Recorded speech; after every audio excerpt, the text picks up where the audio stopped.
Well, good morning again from Beechcroft. It's been a few days since I shared my potential track planning dilemma. As always, just want to thank everybody. I've had loads of ideas, feedback, comments around, maybe suggestions. They've been really helpful. So I do just want to thank everybody, and I'll share what I've decided I'm going to do on this area.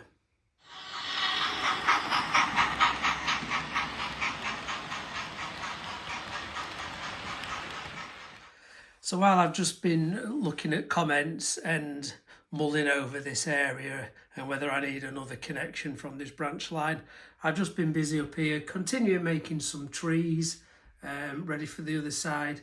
And I've also been out on a little visit as well. So I watched back that video when I was trying to describe what my dilemma was, and apologies, I think I just waffled and repeated myself throughout, so hopefully most people got the gist of what I was trying to say.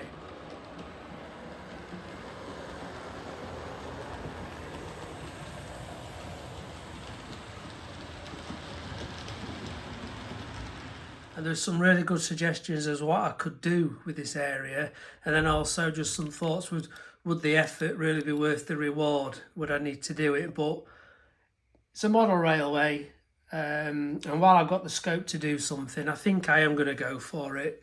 Now, the suggestions, and it came up a few times, which I really liked, was in this area, making this approach more complex.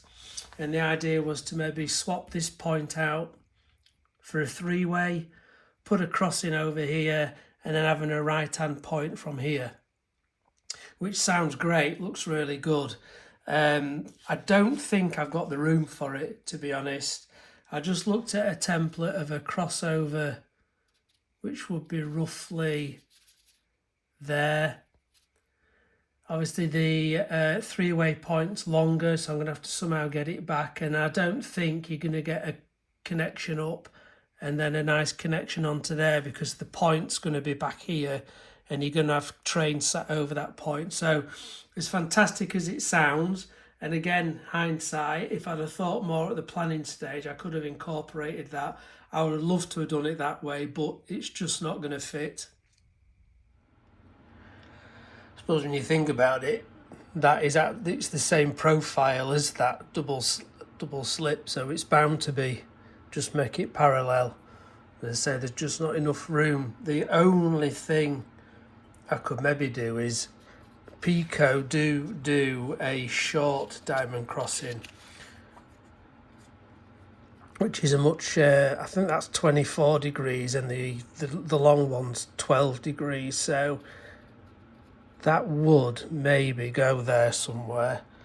And if that was swapped out, it could maybe go somewhere there. Or I can move it back to get that to line up, and then the medium point there. So that would maybe work, but I don't know if that looks right. And I've just been on looking at some forums, and there's no end of comments and discussions around how much of a problem these are, because some of these are so close, they're creating shorts. And there's a few fixes on there where people are putting either nail varnish, super glue, or painting over the end of some of these rails just to give more distance. But then I'm thinking, is that going to impact some of the running? So that would be the only way I could get it to work, but it makes me really nervous. I don't need engines shorting all the time. So unless anybody can give me the confidence that these short crossings do work, I'm probably going to shy away from that.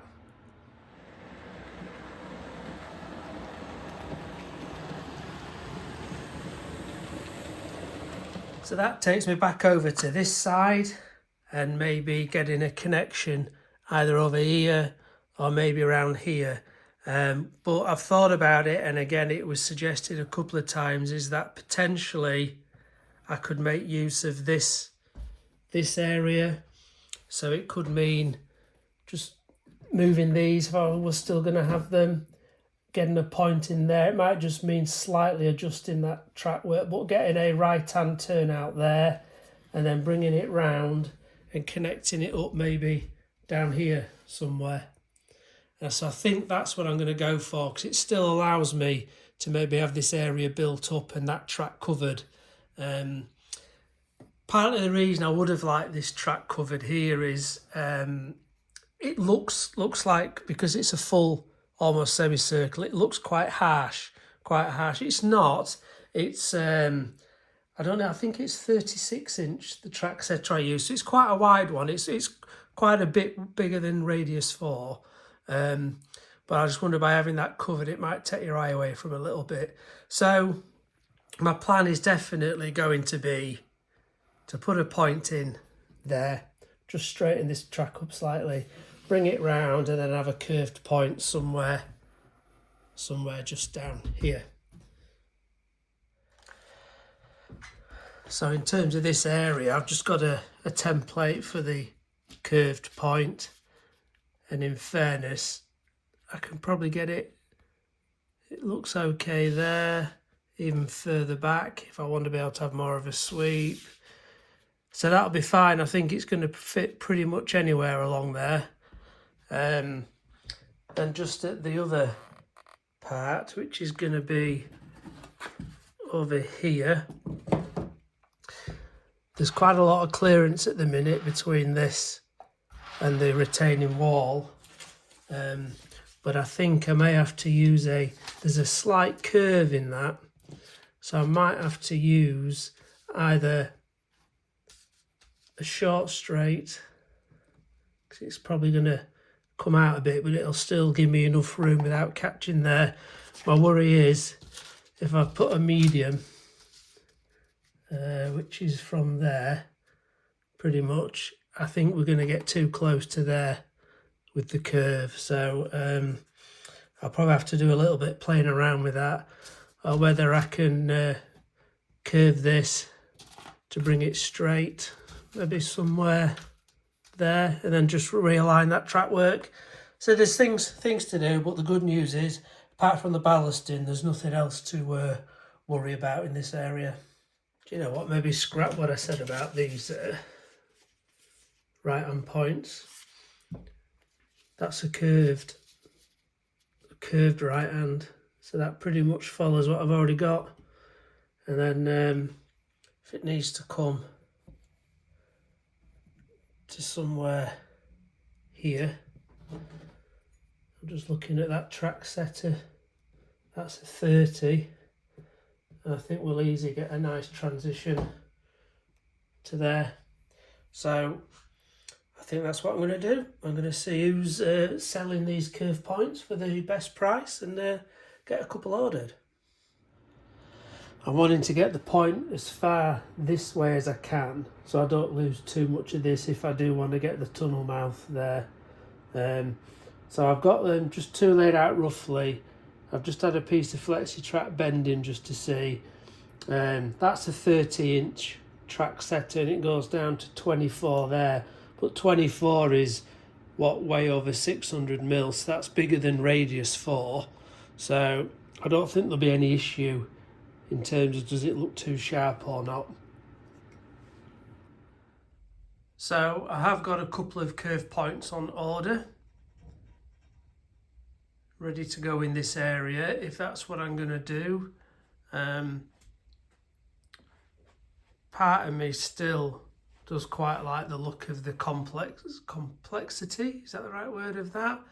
I mean, there's more work involved there, having to dig up some of the track work and the wiring, and as I say, I'm really unsure about having read feedback about these short diamond crossings, whether that's the right thing to do. So it's one or the other. If I do decide to go for this bit, those points I've bought for over here won't go to waste, because I can use them at the throat at each end of the fiddle yard, so there'll be a use for them. A decision needs to be made, because if I'm doing this part, I need to do this before I get onto the big project of the Helix. Mr. Indecisive strikes again. In fairness, the reviews in the forums I've been looking at were from probably 2019, 2020, 4 or 5 years ago. So maybe there's been improvements to this piece of track, this small, short diamond crossing. I don't know. I'd seen Dan's Model Railways, obviously, on his channel. He'd had issues with the short one and the long one, and he'd just used sleeper grime near some of these areas just to create less chance of a short, and it seemed to work. But I think he needs to keep topping the paint up. So if anybody has got any ideas, any experience of using these, any ways to negate the potential shorting issues. Another one, Everard Junction, he'd had similar, and he used some small strips of plasticard to extend the area, so there was less chance of shorting. So it clearly is an issue, but maybe things have improved.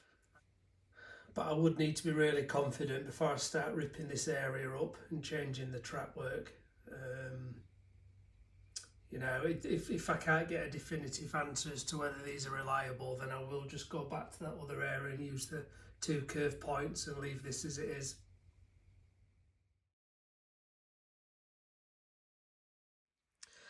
So you might remember previously I've been talking about the incline down I've installed here, and the potential to wanting it to lead to a helix, so I can have a nice big fiddle yard underneath to get rid of all those engines that are sat on low coaching stock that sat on the top. And there's a fellow modeler who reached out at the time and says, well, why don't you make your own? Because he's made his own, and he said I was more than welcome to go have a look. And luckily he only lives probably 25 minutes away, so I contacted him, a chap by the name of Bill, and I went over to see him this week. I have to say, when I got there, I was really impressed. What I really like about the Helix Bill's made is it's not in sections. Each full loop down is one piece of plywood. Instead of small 8 sections joined together, he's cut this out of one big sheet, so it's one full loop, which obviously it's a lot smoother. There's no joins, you know, and the track work, I have to say, was exquisite on it. The smoothness going up and down. So it was whether I could replicate it here. What I did like as well when he'd done his, he was able to make it in his garage, build it up, get it leveled, set and everything, and then carry it in one piece and slide it under. So that's the only consideration I've got, is would I be able to make that separately and then get it up these stairs through this door and be able to tilt it and get it under here? I'm not so sure. So that's what I've got to think about. I also had a really good look at his layout, which I think is great. And on there, he's got the streamline, the Peco streamline curve points, and they run like a dream. Obviously, they've been laid, all these tracks been laid very well, but it's kind of given me the confidence that it is okay to use the curve points. You just got to be careful when you're laying them and make sure they're perfectly level. But that's taken away my phobia, for want of a better word, of using them. So that was really useful as well.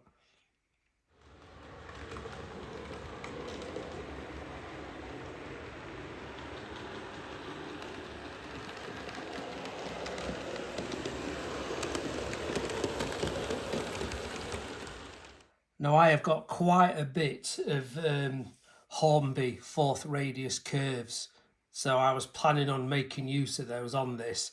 So obviously I think their radius is 572, so diameter wise that's 1144 mil.